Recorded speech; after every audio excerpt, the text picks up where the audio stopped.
Bien, dijimos que íbamos a terminar hablando de la restricción externa que tuvo este gobierno hasta su finalización. Hubo un estrangulamiento en el sector externo.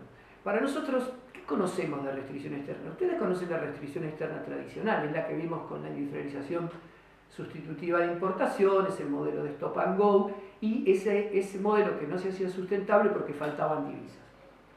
No es similar a esta, la restricción externa que hubo en este periodo. Esa es la típica crisis de balanza de pago, la que vimos con sustitución de importaciones. Pero también hubo restricción externa y crisis del sector externo en el modelo de valorización financiera, que se manejaba como valorizaba internamente, fugaba capitales, pero esa fuga de capitales, ¿cómo se financiaba? Se financiaba con endeudamiento externo. Bueno, la restricción externa que hubo durante los gobiernos kirchneristas no fue ninguna de estas dos, sino una combinación de ambas. ¿Jugó el factor tradicional? Jugó el factor tradicional. Hubo dos cuestiones jugó el factor tradicional. Uno, la cuestión industrial, el desarrollo industrial, y otro, la cuestión energética. El desarrollo industrial, la sustitución de importaciones que se inició con el gobierno de Néstor Kirchner, siguió con Cristina Fernández de Kirchner, se impulsó a través de ramas como la automotriz o las ramas de bienes electrónicos. Ahí recuerda el desarrollo de Tierra del Fuego. Este tipo de industria tiene una marcada en nuestro país desintegración vertical. ¿Qué quiere decir desintegración vertical? Que los insumos que necesitan, recuerden que una automotriz y las industrias de Tierra del Fuego son armadurías, son industrias de ensamblaje. No necesitan las piezas para ensamblar, pero la mayoría de esas piezas no las producimos internamente. Entonces hay que importarlas. Entonces hay una desintegración vertical, es decir, no producimos internamente las piezas que necesitamos ensamblar en la industria que formamos. Entonces esa sustitución de importaciones se dio a partir de estas dos ramas. Entonces hacía falta importaciones, por lo tanto hacía falta más dólares para las importaciones.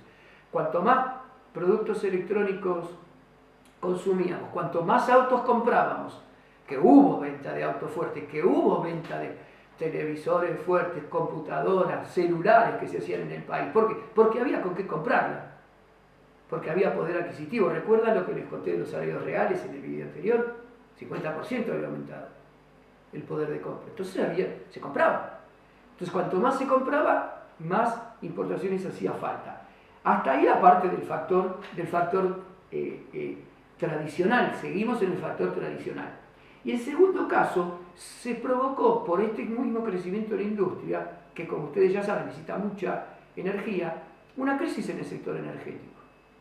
No alcanzó la energía que se producía internamente para todo el incremento industrial y comercial que se dio en toda esta etapa, ese crecimiento brutal de la actividad económica. Entonces, como la oferta de energía no alcanzaba para la demanda, ¿eso qué obligó a hacer? A comprar energía afuera, a importar energía. ¿Por qué? Porque si no, no se sostenía el crecimiento industrial. Y si no se sostenía el crecimiento industrial, no crecía el PBI, no había consumo de masas, no había más demanda. Y este es un modelo que se mueve con demanda interna, y consumo e inversión interna también. Entonces, no hay demanda de bienes manufacturados, no se mueve tampoco el Estado porque recauda menos, etcétera, etcétera. Ahora, por el otro lado, por decisión política, se decidió mantener el subsidio estatal a la energía. Todos nosotros, pero no solo los consumidores, sino también empresas pequeñas, medianas y más que medianas también, tenían subsidiada la energía, el agua, el gas, la electricidad. Y el gobierno decidió políticamente, para que el modelo no sufriera, no se resintiera, mantener esos subsidios. Entonces, si hay que comprar energía, hay que pagarla, y yo sigo pagando lo mismo porque es una decisión política del Estado, cada vez los dólares alcanzan menos y se entra en una restricción externa tradicional. Más allá, insisto, de haber tomado control de YPF y de un montón de cosas, no alcanzaba la energía que se estaba generando. Hasta ahí tenemos el factor tradicional de restricción externa, o sea, el crecimiento de la industria y el comercio.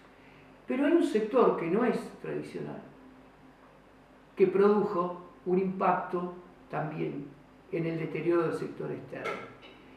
Es un nuevo factor estructural, que es la fuga de capitales al exterior, obviamente.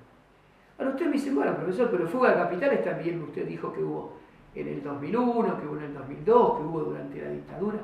Sí, pero esta fuga de capitales es distinta a la del 76 y entre el 76 y 2001. ¿Por qué? Porque en ese momento la fuga se financió con deuda externa. Y acá no. Acá se financió con las ganancias de las empresas. Las empresas ganaban muchísimo. Durante el gobierno de Néstor y Cristina Kirchner, la tasa media de ganancia, la tasa media de beneficio de la economía, era de un 12%. Ustedes me dicen, no, el 12%, bueno, no sirve si no lo compara con otra. Durante los 90, que era el gobierno de estos sectores, la tasa media de beneficio era del 8%. O sea, ganaron muchísimo. ¿Recuerdan cuando, creo que fue Cristina Kirchner que dijo, se la están llevando en pala? Bueno, es eso. Ganaron muchísimo. Entonces, ¿qué hacían? En vez de reinvertir, la fugaban al exterior. No la reinvertían, no apostaban a la reinversión y a que aumentara más el consumo, sino que el excedente del comercio exterior que hablamos antes que había, por los buenos precios de los productos que exportábamos, fue el que financió esta fuga de capitales. Sobre todo el comportamiento de las grandes firmas, ¿no? Porque uno está tentado a decir que bueno, los sectores medios quieren cubrirse comprando dólares y todo lo que ustedes quieren porque hay una cultura de eso. Pero primero fueron las grandes firmas las que hicieron las grandes compras y las grandes fugas. Recién después podemos hablar de la alta burguesía y de la pequeña y mediana burguesía, pero en escala mucho menor que las grandes firmas. Entonces se suma este factor nuevo a la restricción externa, que se van divisas porque no son reinvertidas. Las empresas tenían lo que se llama una baja propensión a reinvertir. Les doy un solo dato, que también está en el gráfico 8. Durante el 2003 y el 2007, las utilidades obtenidas y no reinvertidas en el país fueron 65.000 millones en el gobierno de Néstor Kirchner, de los cuales se fugaron 38.000. Si hacemos lo mismo para el 2015, o sea, entre el 2003 y el último dato, que fue el 2013, las utilidades que habían obtenido las 500 grandes empresas, las más grandes, fue 154.000 millones de dólares. Estimados estudiantes, 154.000 millones de dólares. ¿Y saben cuánto se fugaron de esos 154.000? 136.000 millones de dólares, que habían ganado acá, con las ventas que hacían a nosotros, que lo que pagaban, con los créditos que nos daban, con nuestro trabajo. Se fugaron 136.000 millones. Entonces hoy algunos dicen, se fugó con Macri. Sí, se fugó. Y los macristas que dicen, sí, pero se fugó también con Cristina. Claro que se fugó con Cristina, acá les estoy dando el dato. Ahora, esa fuga no se fugó con el endeudamiento que tenemos que pagar todos, se fugó con el propio superávit del comercio externo. Ellos mismos generaron este endeudamiento, las empresas mucho más grandes. Y esto se acentúa a partir del 2008. Si tenemos que hablar de algunas falencias, podemos hablar que en el fragor de estos gobiernos nunca quedó claro qué nuevo patrón de acumulación capitalista más sustentable se pretendía para Argentina. Un patrón de acumulación local que lo mínimo que tenía que hacer era, por lo menos, que haya una integración vertical con pequeñas y medianas empresas nuestras.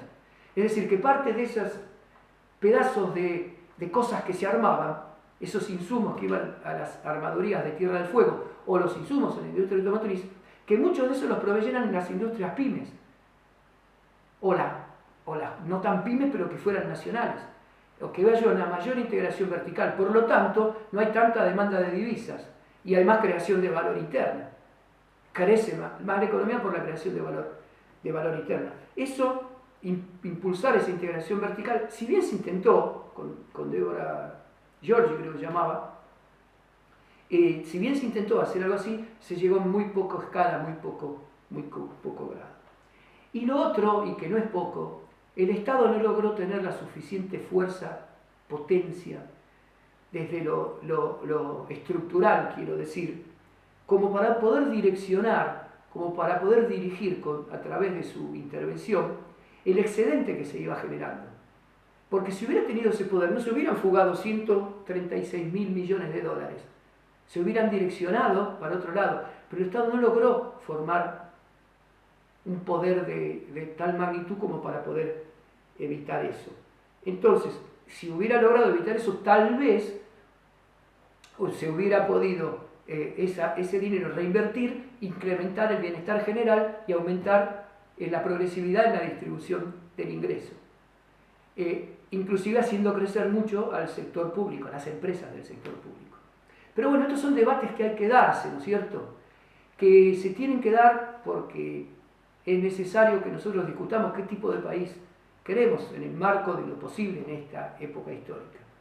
Por lo tanto, les digo que lean el material de Basualdo y Manzanelli y que para ver es muy importante la bibliografía de Carlos Vilas, que también es un hombre histórico de la lucha nacional y popular y que también van a ver que le hace críticas, porque estas críticas son constructivas, son para mejorar, no son destructivas. Las críticas que hace Carlos María Vilas y que hace Manzanelli y Basualdo. Hasta acá voy a llegar con el tema de los gobiernos kirchneristas. La próxima vez que nos veamos vamos a empezar con el relevo del gobierno kirchnerista, digamos, a través de las elecciones que se dieron en el año 2015. Pero eso es para la próxima vez que nos encontremos. Un saludo a todos.